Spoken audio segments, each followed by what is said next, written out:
Welcome, everyone. Thank you so much for joining us. Good evening. Thank you so much for joining us. Let's talk about Let's Talk About Fentanyl virtual town hall, a special informational event presented in a partnership by the City of Gilroy and Gilroy Unified School District.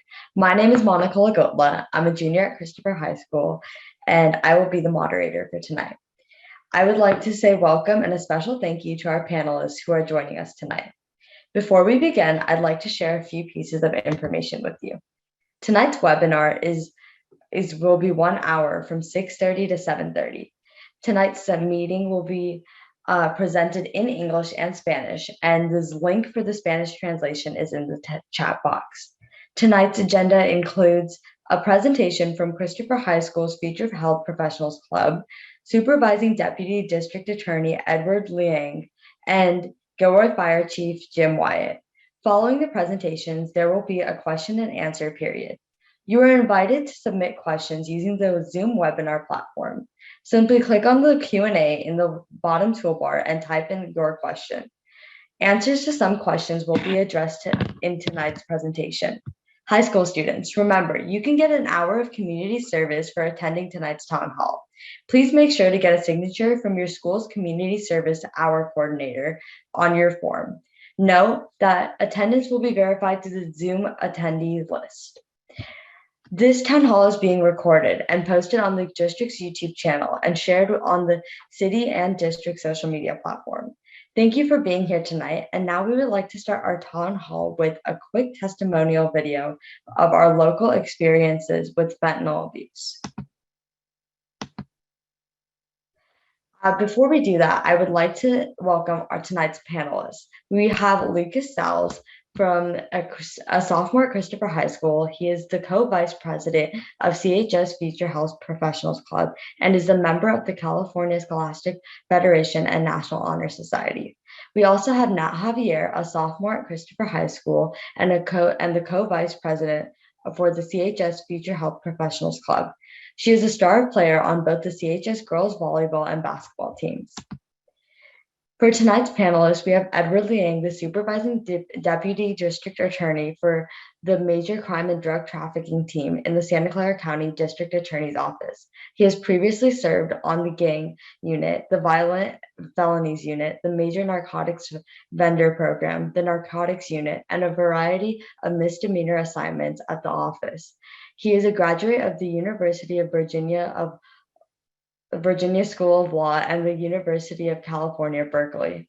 We also have City of Gilroy Fire Chief Jim Wyatt.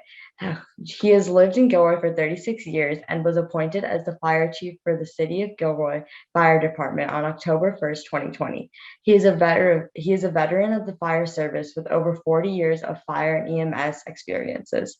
Prior to coming to Gilroy Fire in 2014, he worked for Campbell Fire and San Jose Fire Departments, promoting through the ranks and eventually retiring as a battalion chief. Prior to his appointment as a fire chief of Gilroy, he worked for the city as a fire division chief and managed the emergency medical services program that included all fire and paramedics and EMT service. Remember the Zoom link for the Spanish translations in the chat, and we are going to begin with our testimonial video.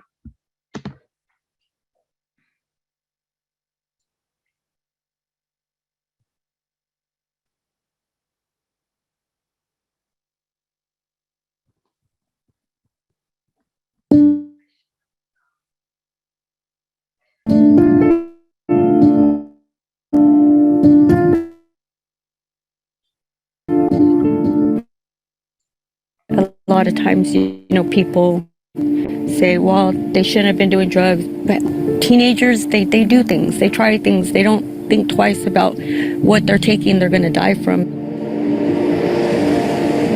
So just giving you nationally what's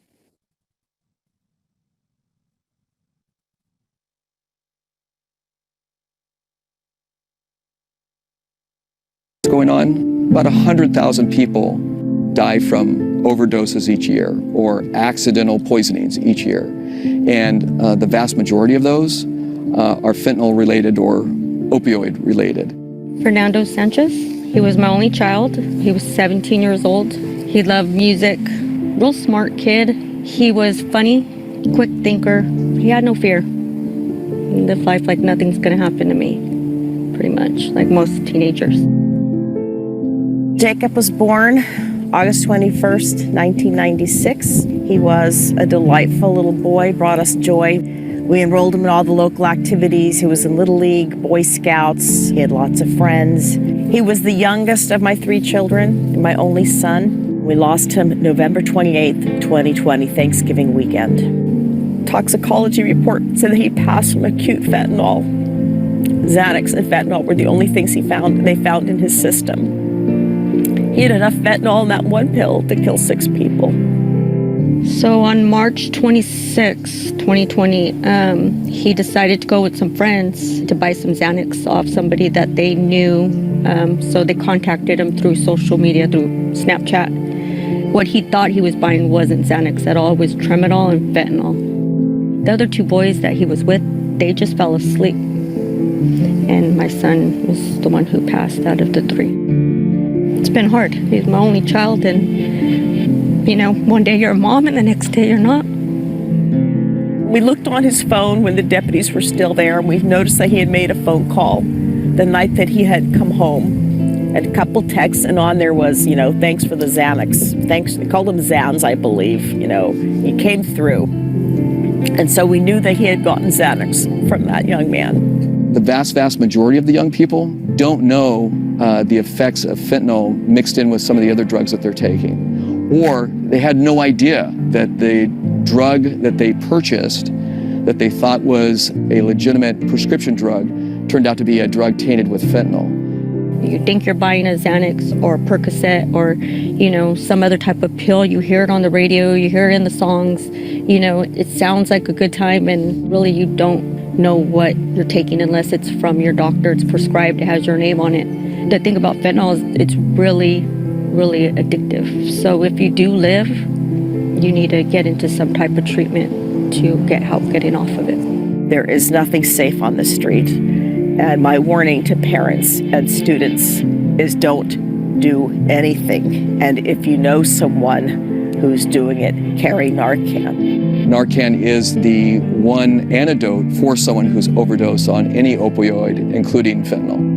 It's quick acting. It lasts only about 2 to 3 minutes, so they may need a second dose depending on how severe the ingestion or the injection that they received of the fentanyl or any other opiate might have gotten into their system. For those people who might have a mood disorder like my son did, get that help you need. Don't take no for an answer, and look for the resources out there that can help with mood disorder so that using is not something to turn to instead. My son's girlfriend sent me a photo of 5 young men in high school, and they say now that every 2 out of 5 pills is a fake, counterfeit pill. And in that photo of these 5 beautiful young men, 2 are dead. My son and little Joe. And if that doesn't really say the statistic of 2 and 5, I don't know what else would. I thought I was going to bring him home. And he was gone that quick. There's nothing that I could do to get my son back. My son's gone. But if just one kid was saved from hearing his story, then I'm okay.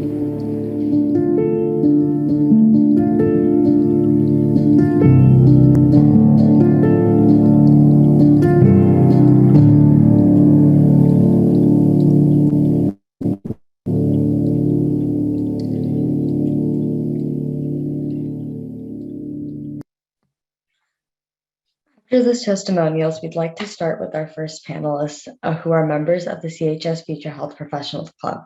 So if you could please have Luke Stiles and Nat Javier. Thank you.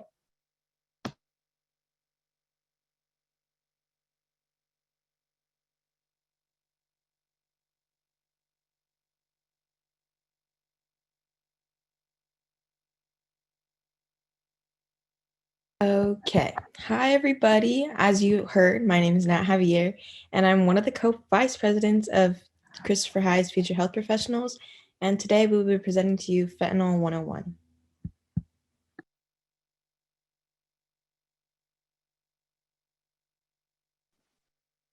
Sorry about that. So what is fentanyl? Fentanyl is a highly addictive synthetic opiate used to treat chronic and severe pain. Fentanyl is a narcotic pain reliever that carries a high risk of abuse. Fentanyl is used after surgery for the treatment of severe pain. This man-made narcotic comes in different formats, including tablet, patch, spray, and lozenge. All formats are potent, addictive, and an overdose could prove fatal. In fact, fentanyl is 50 to 100 times more powerful than morphine. Why is it an issue? There is a significant risk that illegal drugs have been intentionally contaminated with fentanyl. Because of its potency and low cost, drug dealers have been mixing fentanyl with other drugs, including heroin, methamphetamine, and cocaine, increasing the likelihood of a fatal interaction. Because fentanyl is so strong, the difference between a dose that will get you high and a dose that can kill you is very small.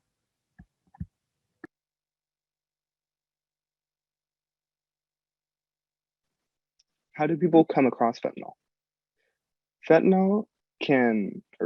Unprescribed fentanyl can come from two sources: illegal drug labs, as well as can be given from people they were prescribed to. It is sold as a powder or a pill, or is cut into mixed with drugs such as heroin or cocaine.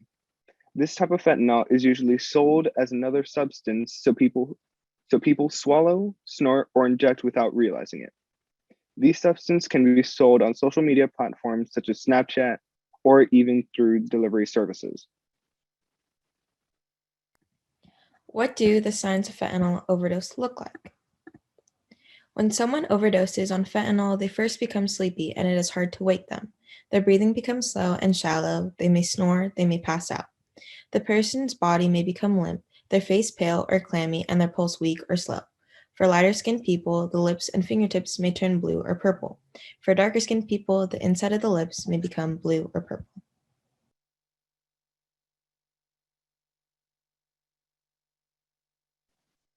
As you may have heard earlier, I'm Lucas Salles, and thank you all for taking the time to listen to our presentation.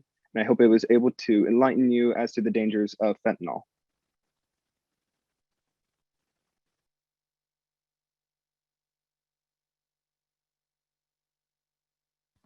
Thank you so much, Lucas, and that.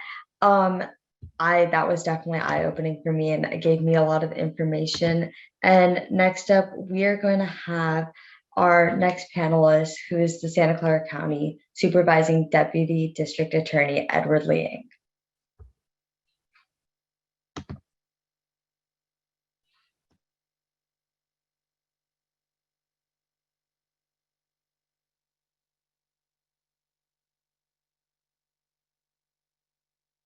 Mr. Liang, I think you're still on mute.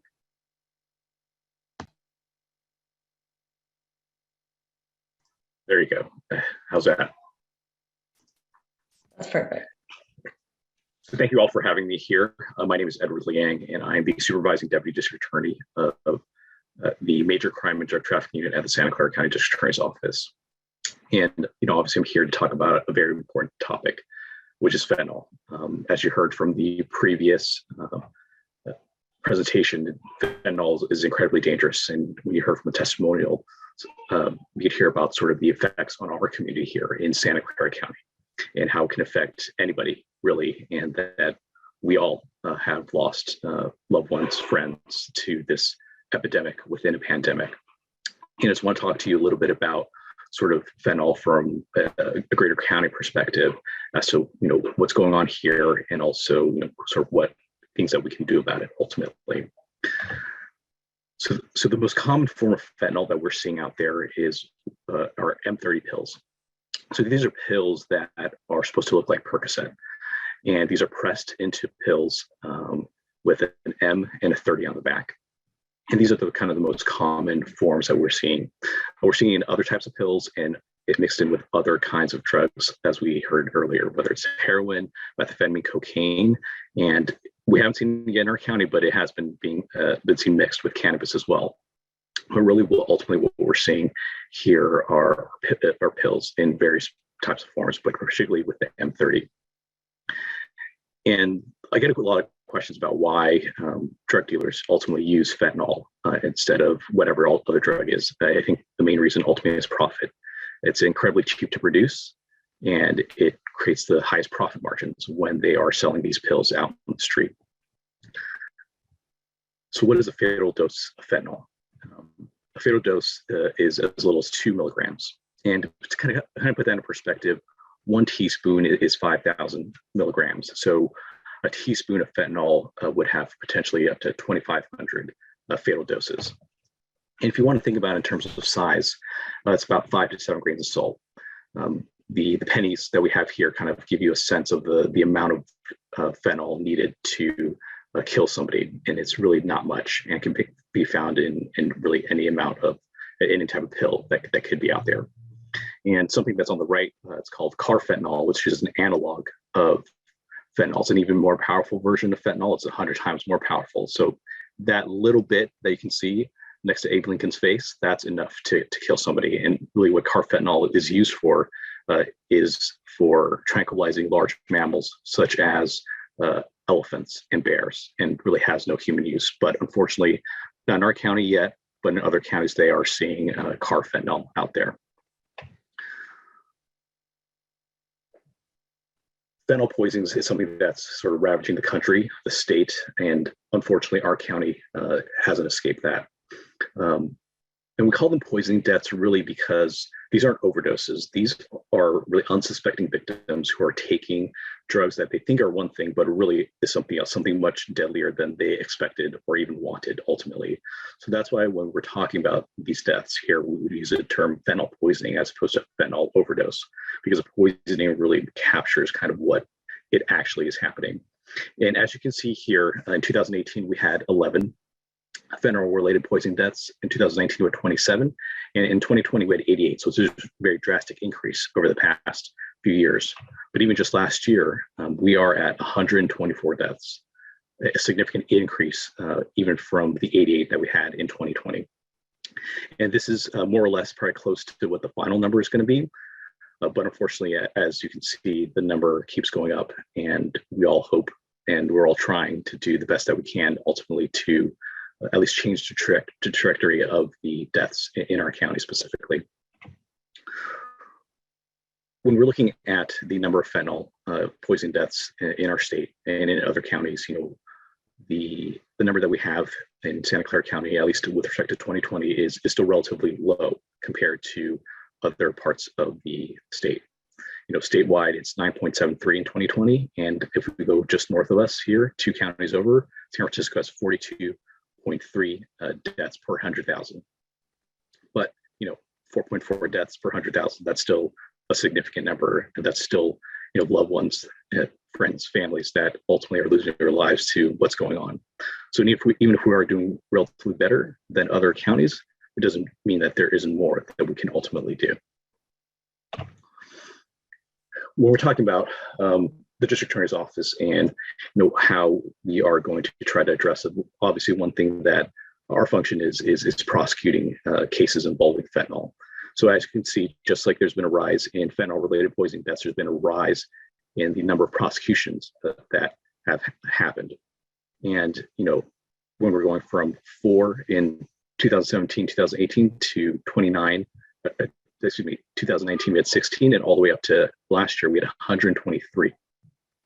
Partly it's because, you know, there's just much more fentanyl out there, but I think part of it as well is that we as a law enforcement community are really focusing on fentanyl because we understand how dangerous it is, and it's a priority for District Attorney Rosen, for my office, ultimately to prosecute these cases and to try to get as much of it off the streets as we can.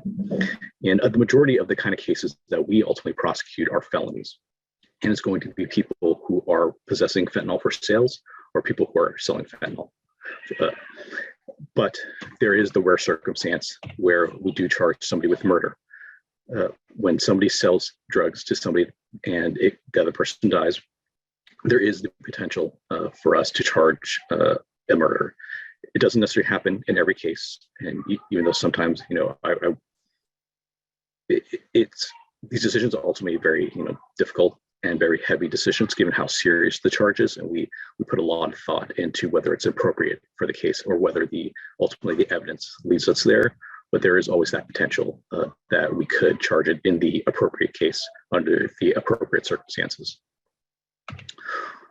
One thing that's being discussed for us to implement, and other counties have as well, it's called a fentanyl advisement. Basically, in a criminal case, sometimes, for example, driving under the influence, when they plead, they are told how dangerous the drugs can be, driving under the influence can be. In our fentanyl cases, we are potentially going to be having this as part of our cases, where somebody who pleads guilty or no contest to a charge would, as part of that, they'd be told how dangerous fentanyl is and the potential consequences of that. There's some legislation that didn't pass that the state had, some senators or assembly people had put forward to potentially have something similar statewide. But county by county, a lot of counties are starting to implement this. And this is relevant to a potential homicide or murder prosecution in the future. But that really isn't the point of implementing this. It could potentially be used in the future, but really what it is an educational tool, sort of like what this presentation is, right? It's really going to the people who are both selling and also using drugs in order to tell them directly, whether it's in court or whether it's by police officers out on the street, really how dangerous fentanyl is and what it means to sell it to other people, that you could be killing somebody by selling them drugs that contain fentanyl. This is my contact information.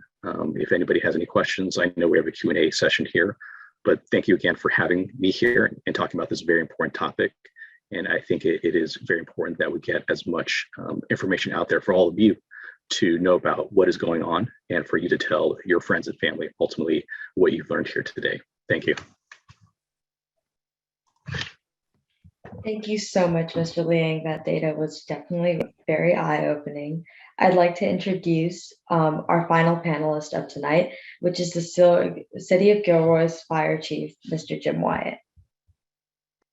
Yeah, thank you so much. I appreciate the opportunity to talk about this and certainly talk about what's going on in Gilroy as a city.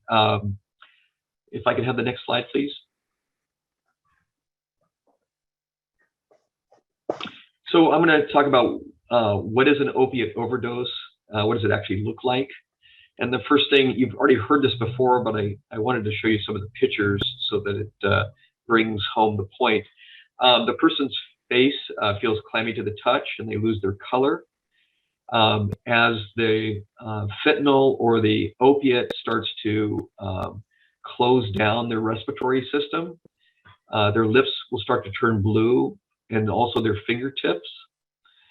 And in addition to that, the pupils actually become pinpoint. In other words, even in the dark, where your eyes would dilate or get wide open to see better, if you're under the influence of fentanyl or some other type of opiate, your pupils actually become pinpoint. But more importantly than all of that, your breathing starts to slow or become erratic. And eventually, depending on the dosage, it can result in no breathing at all. And it only takes about 6 minutes for your brain to die if you stop breathing. Next slide, please. In addition to the other items I just talked about, a person who's having an opiate overdose, they eventually become unresponsive. And the picture you see here, you can actually see someone taking their knuckles and they're doing what's called a sternum rub. If you call out their name and they're non-responsive, or you perform this sternum rub, then you're pretty much assured that they've gone unconscious or pretty much are unresponsive to anything going on. And that puts their breathing at risk, obviously. You may hear deep snoring or a gurgling sound as they try to breathe before they actually lose it. And then eventually, when you stop breathing, it doesn't take a very short amount of time to occur, but your heartbeat starts to slow way down and eventually it stops. Next slide, please. So how do you handle an opiate emergency? And it's very similar to handling a lot of other types of emergencies where somebody's breathing has slowed or stopped and they've lost their pulse. But the first thing to do is to check for responsiveness. And like I indicated before about the sternum rub and calling out their name, if they're not responding to you, you call 911 immediately. You will get both the fire department, and if there's a police unit in Gilroy that's close by, you'll also have them respond as well. That's a good thing because PD can usually get there a little bit quicker than we can. They might get there in about 2 to 3 minutes. It takes us about 4 to 6 minutes as a fire department. And PD does have is specially trained to provide emergency care for an opiate overdose. And I'll go over that in just a few moments. But the next item after you call 911 and get help on the way is that the dispatcher may actually describe to you what to do next. So you just put them on speakerphone and put it next to the patient's ear, and they'll probably ask you to check and see if they're breathing. If their breathing is very slow or absent, they'll tell you to support their breathing, and you can do this a couple of ways. If it's certainly someone you're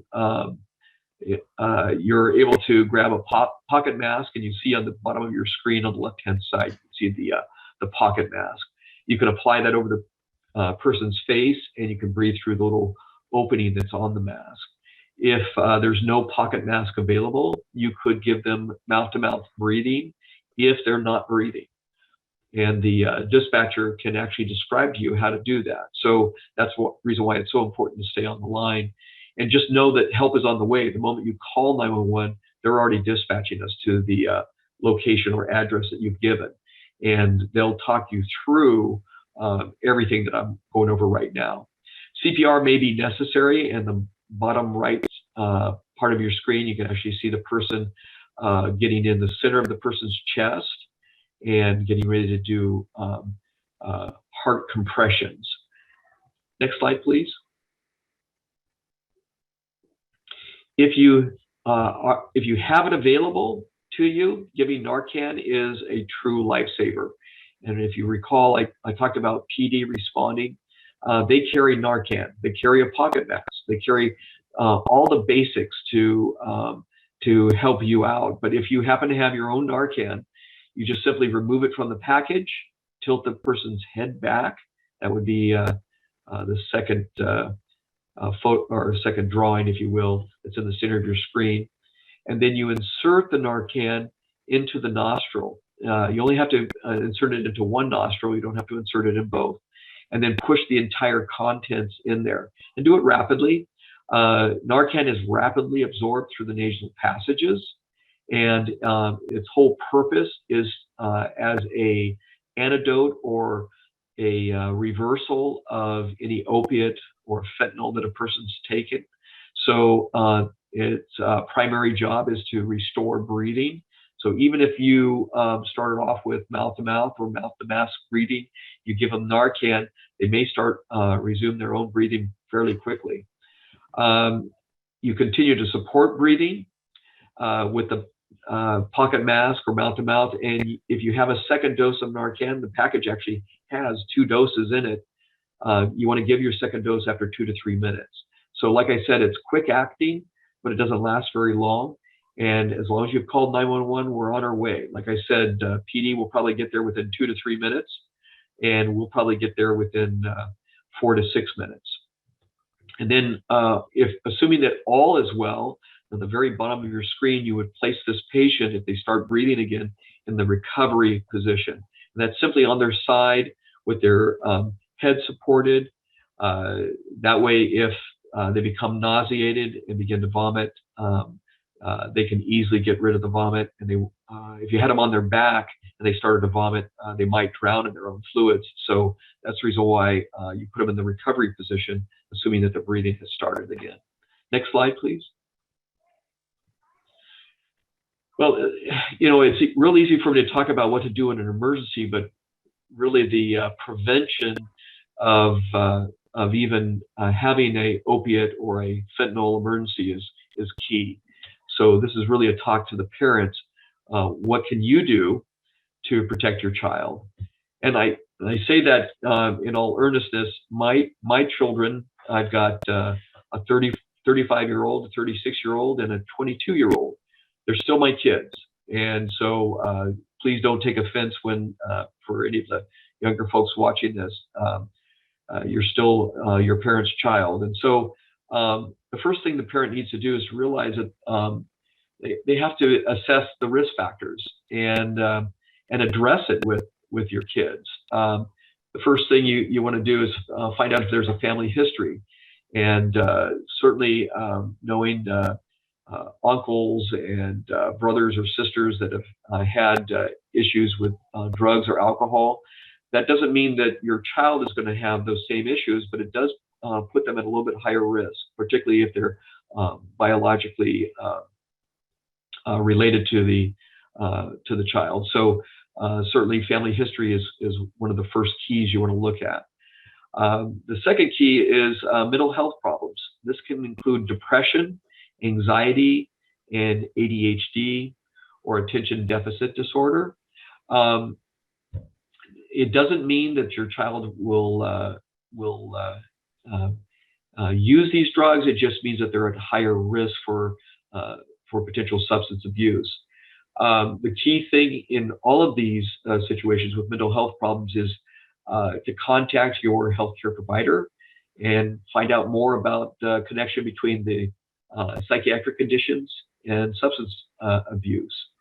Also, having the healthcare provider treat the underlying psychiatric conditions, and also understanding how emotional behavioral problems could trigger or cause greater drug usage. Next slide, please. Some additional risk factors to consider, certainly traumatic events, and that's such things as a child who's been involved with witnessing or being inside a car accident when it occurred, or experiencing a natural disaster. We've seen those recently in California with not only our pandemic, but also in the wildfires that occurred and destroyed whole towns just last year in the Sierra Nevadas. Also, if your child is a victim of physical or sexual abuse, bullying, that type of thing can lead to substance abuse. And then the last thing is impulse control difficulties, and that's where because of their impulse control issues, they may be engaging in risky behaviors. And so talking to your child, finding out just simple things about how school's going and their friends, and being interested in it, not being a judgmental listener, but being a attentive listener, intentional. Find out some of the items that may be troubling your youth, and taking the measures to address those. Next slide, please. Additionally, what else can you do to protect your child? Don't forget that prescription medications in your household can be tempting, and certainly you want to make sure that you keep track of those, keep them locked up. Any opiate drugs that you might have prescribed to you or even to your child, make sure that you keep track of those. And I would just say that if you could talk to your healthcare provider, if your child happened to have a situation where they had an injury or a fracture of some sort, and you were able to get something other than a opioid for the treatment or the temporary relief of that problem, then ask your healthcare provider about that. It looks like if you, perfect, monitor, secure, properly dispose of your prescription medications in your home, and also observe for signs of opioid use.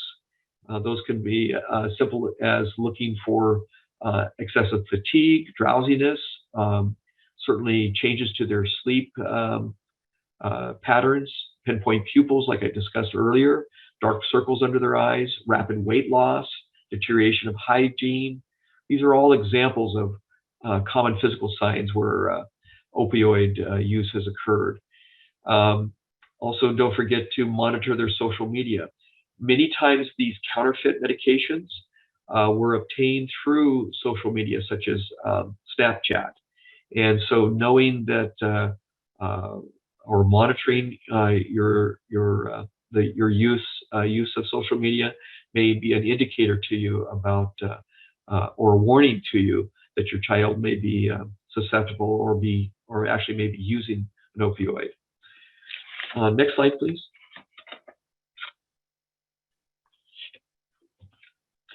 Yeah, so all these things, in fact, all the information that I just gave you actually came from different resources.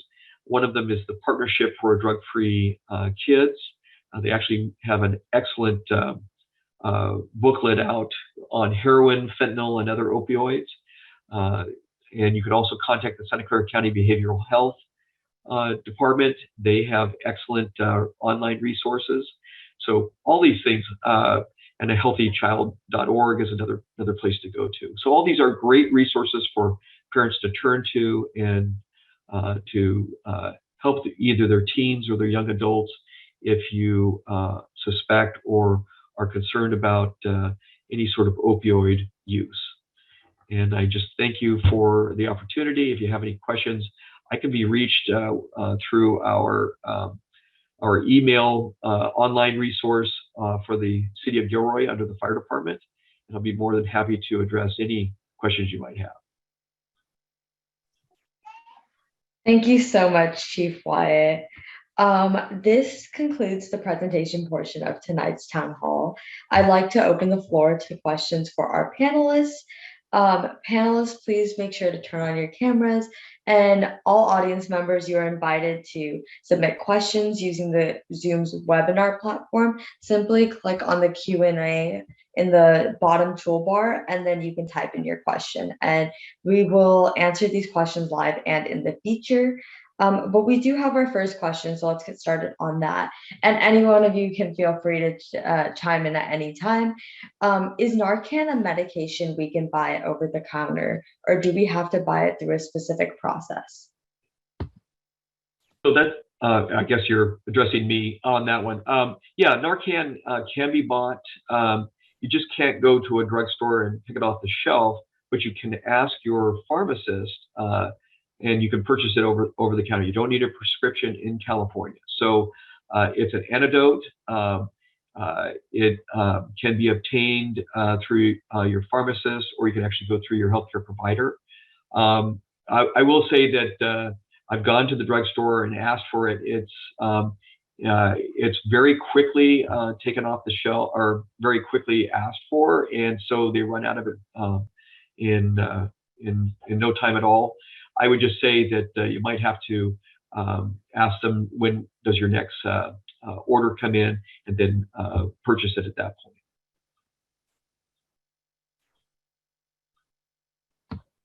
Thank you so much. And then our second question is, what measures are being taken to actively address the issue in the youth? So we'll say something like this obviously is one of the many steps, right? And ultimately it's public outreach and education that is ultimately going to hopefully solve this issue in a long-term capacity, right? For example, when we talk about law enforcement's response to it, it's ultimately reactive. We are reacting to what's happening, and we're addressing sort of the supply side of it, if we're talking about economic terms. But the long term, we're addressing the demand. It's a lot of things that Chief Wyatt had talked about, and particularly when it comes to youths, it is a lot of parent involvement and making sure that everybody, both the families and the youth, are aware of the dangers that are out there, and to make sure that they're making the appropriate decisions when they're faced with situations where they could potentially be consuming a controlled substance that contains fentanyl. Thank you so much, Mr. Liang. And the next question is, are there any support groups for people who are affected by fentanyl indirectly or directly? So the answer is yes. And I think Lisa and Geraldine are here in the chat, and I think they, if they would like, they can put the names of the various groups that they're a part of too. But there definitely are those out there for families that have been affected by this. Perfect. And then will someone test positive for opioids on a drug test if they have consumed fentanyl? The answer is yes. It's a drug, it's an opiate, and so it will test positive for that. And especially obviously when in situations where we are looking to see whether or not somebody has consumed fentanyl, of course, if it's there, we'll find it. But if somebody does take a drug test, it would come up positive as an opiate. Thank you. And someone is saying they're concerned about giving mouth to mouth to someone who has ingested fentanyl. Should they be concerned, or is there an alternative? So I'll address that. If here's the thing about ingestion. It's in the stomach and in the intestines. So it's not right up into the actual oral cavity or your mouth. But I would say that if you're concerned about it, there are a couple barrier devices that you can actually put on your keychain. I don't have mine handy, but actually have a barrier device that it's nothing more than a piece of plastic with a hole in it that you apply over the person's face, and you can breathe right through there. So that's one way you can get it without getting a bulky pocket mask. Another method, and this has been brought up by the American Heart Association, is just taking a T-shirt because it's fairly porous. You can blow through it. You can actually apply it over the person's face and do mouth to mouth that way. I would say that if you're at all concerned and you're not quite sure, certainly dialing 911 and making sure that the person stays breathing with the help of the dispatcher is probably your key there. If I had a loved one, certainly I'm going to be doing mouth to mouth. It's not going to. I won't even have a second thought about it. It is truly a life-saving method, and of all the things that you can do besides giving Narcan, it's one of the things that will keep them alive until professional help gets there. Perfect. And our next question is, how do you think kids on social media find these dealers so easily? I think the sort of the legal term, but really it describes it. It's open and notorious. They aren't really hiding, what they're selling, right? They talk about, whether it's emojis or using, different terms. It's like M30s. They're pretty open about what they're selling ultimately. Because of the difficulties of policing, social media, whether it's Snapchat, Instagram, or whatever other sort of social media platforms that people use to purchase drugs. So I think that's part of it, and part of it too is working with the social media companies in order to sort of curtail that. But it's difficult, just like it is difficult to regulate social media in all of its different aspects. So I think that's part of the reason why it's so easily accessible, is because that is the medium first and foremost, and the ability to police it is difficult.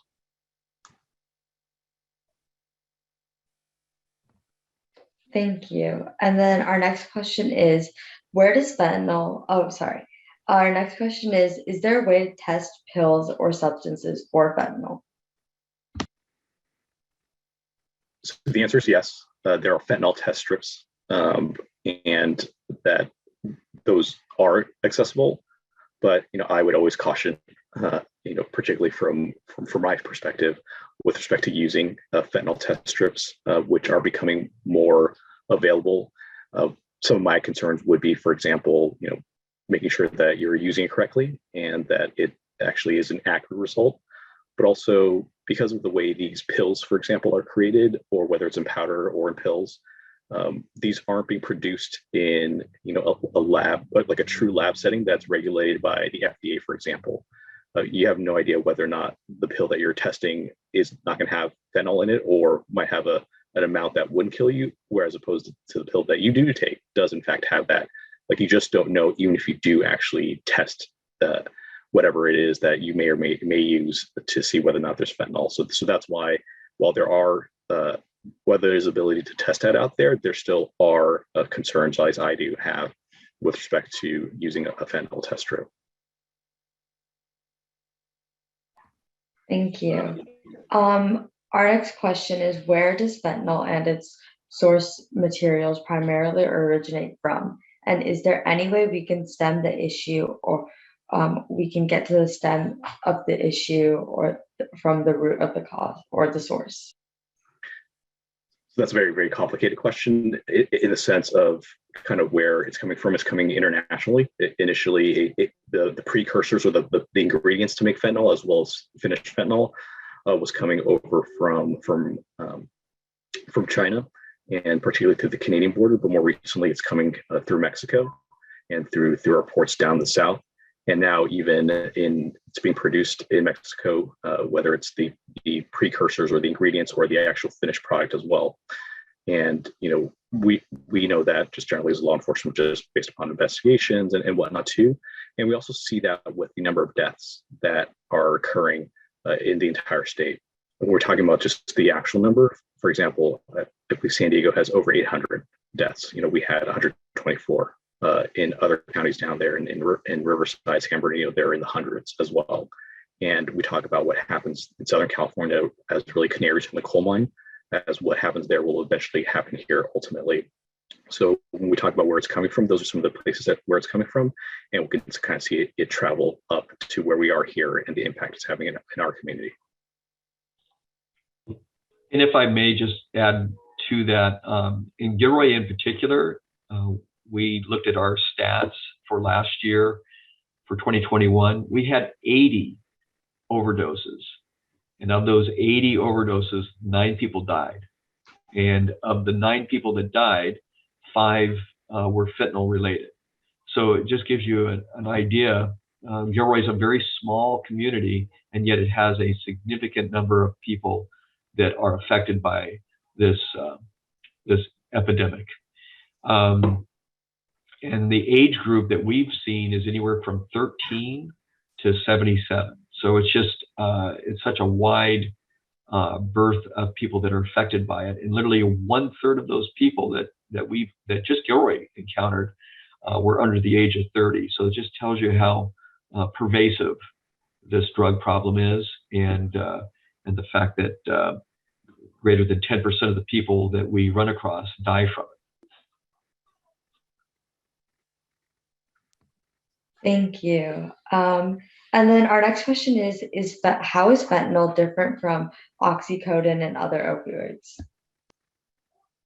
If I may, fentanyl is different from oxycodone and other opioids because oxycodone has a much weaker effect compared to fentanyl, because fentanyl is about 50 to 100 times more potent than morphine, and morphine itself is 1.5 times more powerful than oxycodone.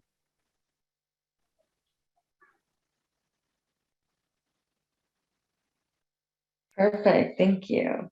Our next question is, what is the half-life for opioids? Is testing by a lab/doctor ordered by labs, or is it home testing?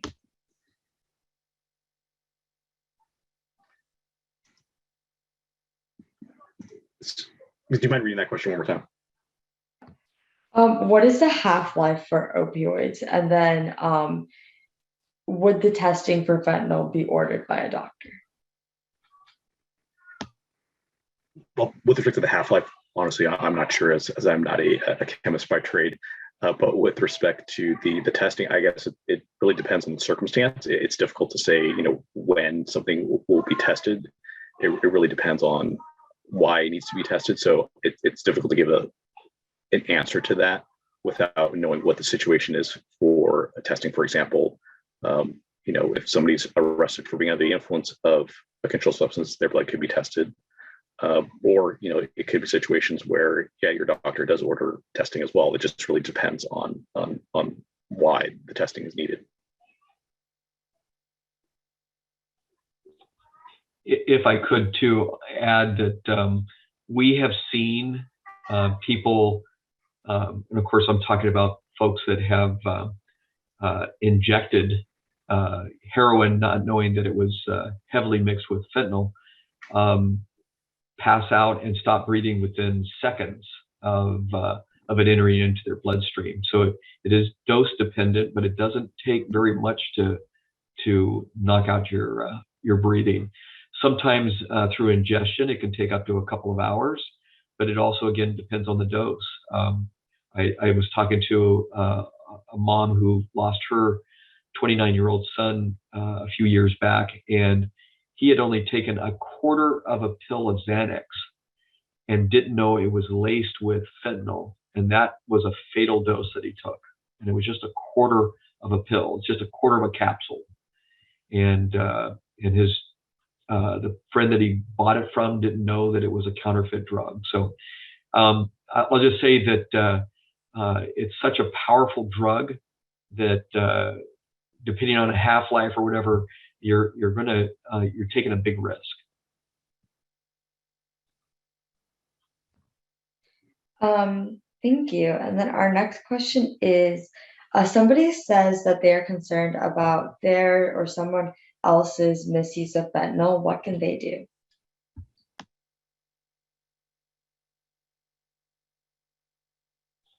Well, there's a few things that you can do.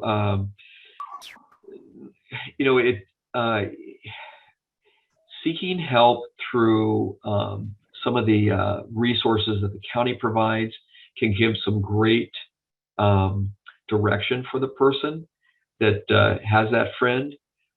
Certainly trying to convince them to seek help, certainly where possible. But I'll also add, and I hate to say it, but if you had a friend that took something and you know that it had either fentanyl or an opioid, you got to stay with them. It is most of the deaths that we've seen have been because someone was not there when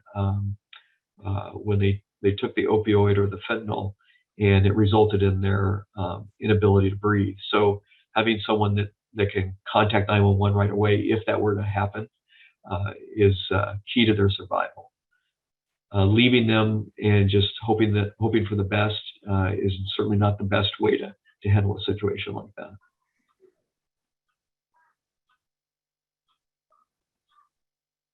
Thank you. And our next question is, how prevalent will fentanyl be continued in its use?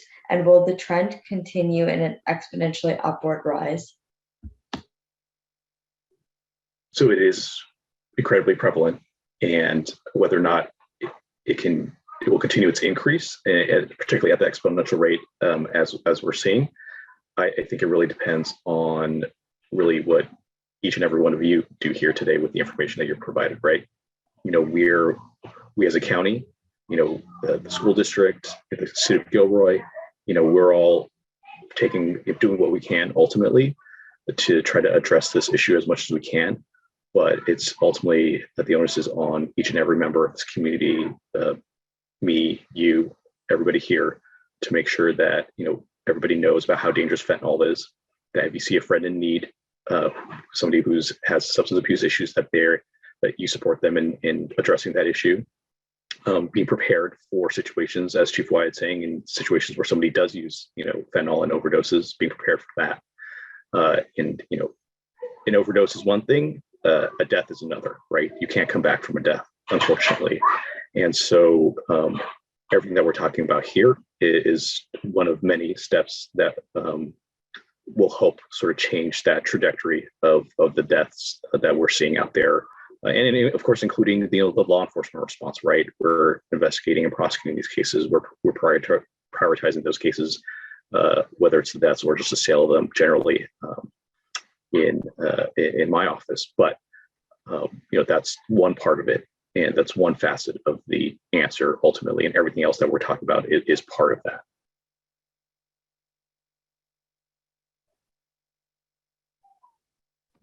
Perfect. Our next question is fentanyl used to spike drinks? I haven't seen that happen when we're talking about what's colloquially known as date rape drugs. I haven't seen that with fentanyl. Fentanyl has generally come up in situations where, as Chief Wyatt was saying, whether you're, for example, using heroin and you're injecting it, or if you're using other controlled substances like cocaine or methamphetamine, but really the most common form is in pills. And it's somebody who's seeking out pills, whether it's M30s, Percocets, or Xanax pills, or whatever other kind of pills. Those are the most common forms ultimately. And I personally am not aware of a situation where it has been used to spike a drink.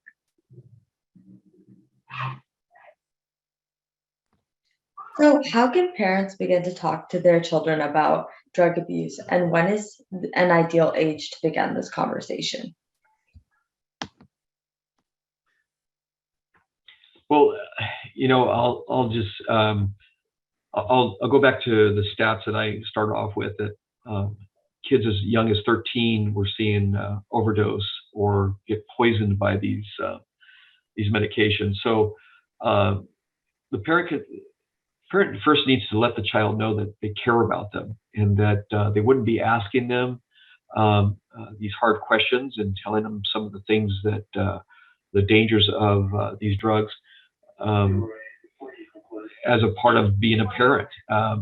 So how do you have that conversation? Well, you just be real frank. Do you have any friends that you know of that have taken these pills? What have you seen when that's happened?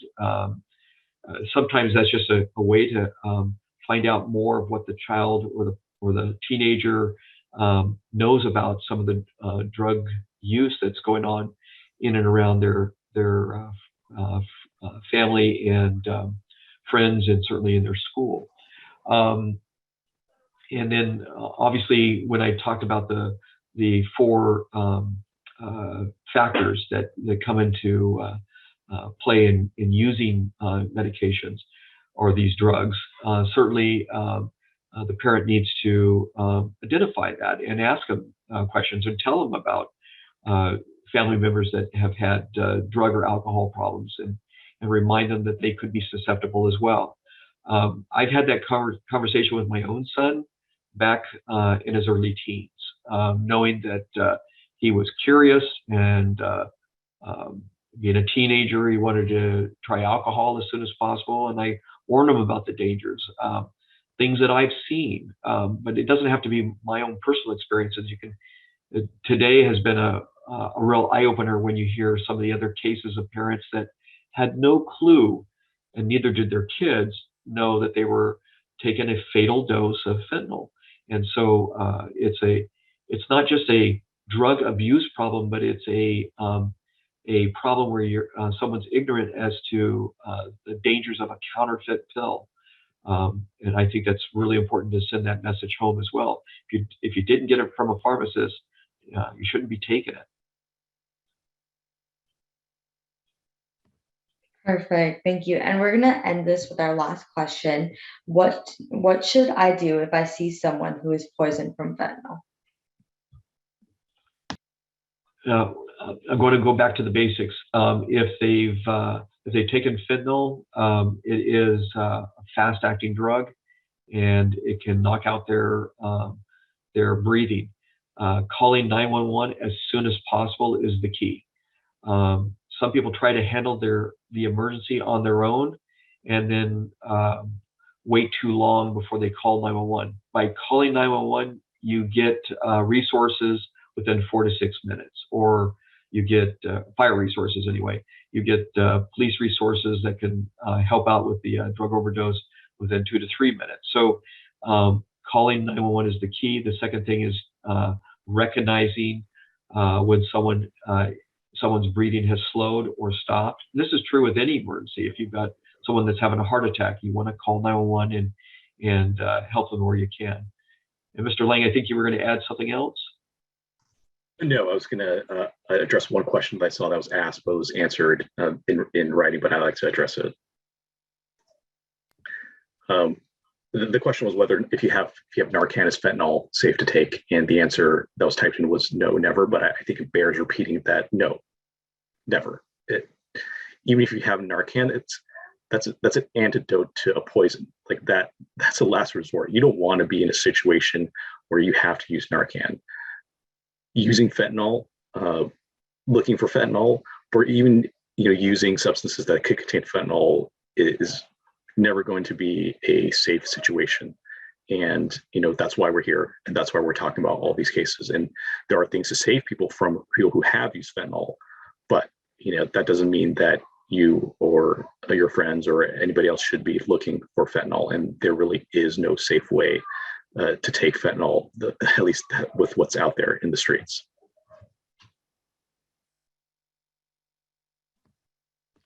Perfect. Thank you so much. And thank you so much to all of our panelists for coming today, providing all of this information.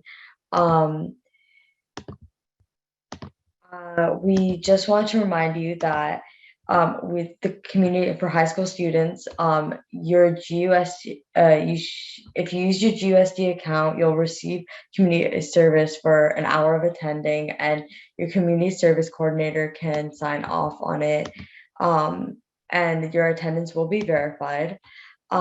These are additional resources for anyone. You can find out more information. A lot of the things we talked about here will be on there. And again, I just want to say a special thank you to Chief Jim Wyatt, to Mr. Ed Liang, Mr. Lucas Salz, and Matt for coming, presenting, and giving us all this information. I hope you guys have a great night, and thank you so much for attending.